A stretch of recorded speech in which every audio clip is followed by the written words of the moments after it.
Hi friends on YouTube, Lance Egan here with Fly Fish Food. I'm going to show you a jigged version of my tailwater sowbug. This is one of my most popular patterns, especially on tailwater fisheries.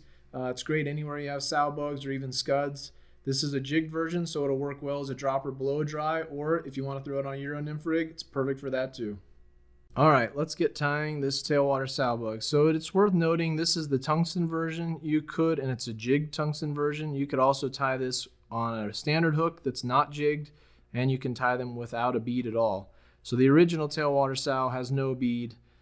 This one, since I mostly Euro nymph and fish dry in a dropper, more so than I fish indicators, I tend to fish this version the very most.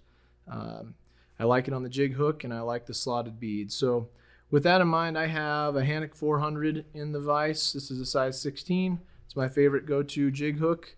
And then I have a 3mm silver tungsten bead from Hanik. This is a slotted bead, so it goes over that 60-degree bend in the jig hook really easily. All right, so the first thing we're going to do is add the thread. This is 70 denier red from UTC. I'll just start the thread right behind the bead.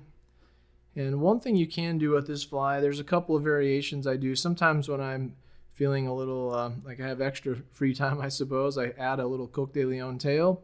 The flies that are available from Umpqua, however, don't have the tail, so I'm not going to add that, but if you wanted to, you could add a little bit of Coq de Leon, just a short tail. Don't make it the length of the shank, make it a pretty stubby tail.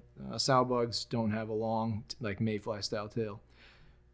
But I'm not going to do that. I'm going to just stick with the standard pattern. So next up, I'm going to add this UTC silver wire in small. Let's get a little bit of this off the spool here. I'm going to tie it in right behind the bead. That way I won't have a large bump at the very back of the fly. And I'll tie it all the way down the shank, right to where the bend of the hook starts.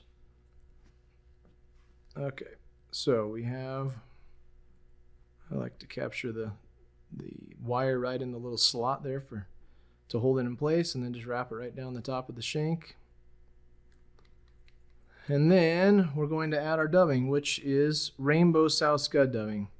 Rainbow sow scud dubbing from Wapsi. You can get it from Hairline as well, but the Wapsi stuff's a little bit finer, and it just comes in a one shade instead of a light and dark shade. This isn't as coarse as the Hairline.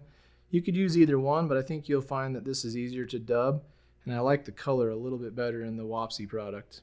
So I'm going to just dub this on the thread.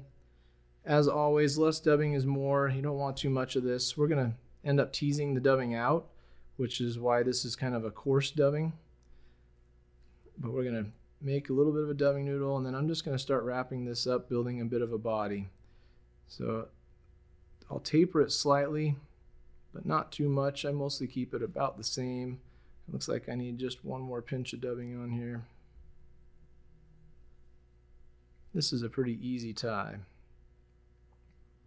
All right, now I've got it wrapped up to the bead. Maybe a tiny bit of taper, a little bit thinner here at the butt end, but mostly the same throughout. Next, I'm just going to wrap the wire through the body, just spacing wraps, just like you would rib any fly. Pull it up behind the bead, capture the wire, tie it off. I know sowbugs don't have a red head, but for some reason, when you tie this fly with red thread, for me it fishes better than if I use a thread color that would imitate the actual sowbug. So now I'm going to build up a little bit of a hot spot with the thread. I like just a few extra wraps right behind the bead. I'll whip finish to get rid of the thread. And then the next step is to use your trusty Velcro tool. This is the Stonfo tool that has the Velcro on one side and the comb on the other. And I'm just going to tease this thing out quite a bit. So I'm going to really rough up the dubbing.